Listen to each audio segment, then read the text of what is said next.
Jedan od razloga upisa na moju radionicu prošli mjesec kaže dijete prebrzo zaboravlja sadržaje i stalno ponavlja iste pogreške. Ajmo se fokusirati tu na ovo prebrzo zaboravlja. A jedan je problem ako dijete uopće ne može ni zapamtiti. Muči se, sjedi u knjigu satima, na kraju slabi rezultati.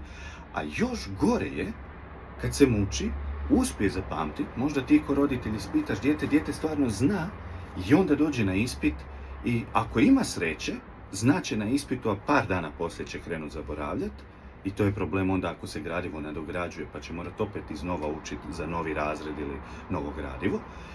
A ako nema sreće, dijete će već krenuti zaboravljati ili pomiješati gradivo prije ispita i onda doma zna, na ispitu ne zna. Kako se to rješava?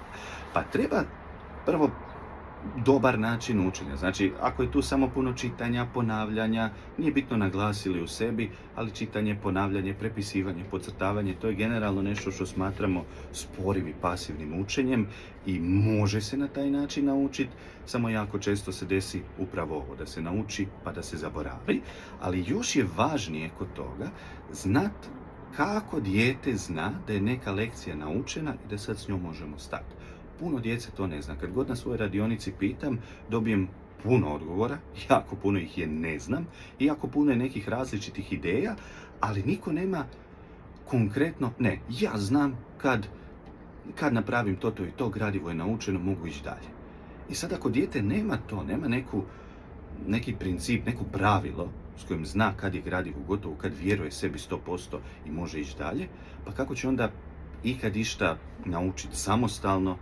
Nikako. Znači, a ni ne samostalno, jer onda ako radiš uz dijete, a tvoje dijete i dalje ne zna kad je nešto 100% naučeno, opet ne valja. Znači, mi imamo na mojim radionicama i klubu Super učenja jedno pravilo koje zovemo 3 u 3. Možeš reći da je neka lekcija ili gradivo naučeno ako se ispitaš 3 puta, barem 3 puta, u 3 različita dana. Jer gle, od danas do sutra možeš zaboraviti, čak ako danas sve znaš, mama te ispita, možeš zaboraviti, ali ako se ispitaš danas, pa možda za 2 dana, pa možda za 3 dana i znaš, onda nema problema, znaćeš i na ispitu. A ako se desi da znaš, pa za 2 dana ne znaš, to ti onda govori da trebaš ipak još više učiti. Da li se i dalje može desiti da pomiješamo, zaboravimo na ispitu zbog stresa, zbog nekih drugih razloga? Naravno da može, ali ovo pravilo 3 u 3 će umanjiti šansu za to. To je to.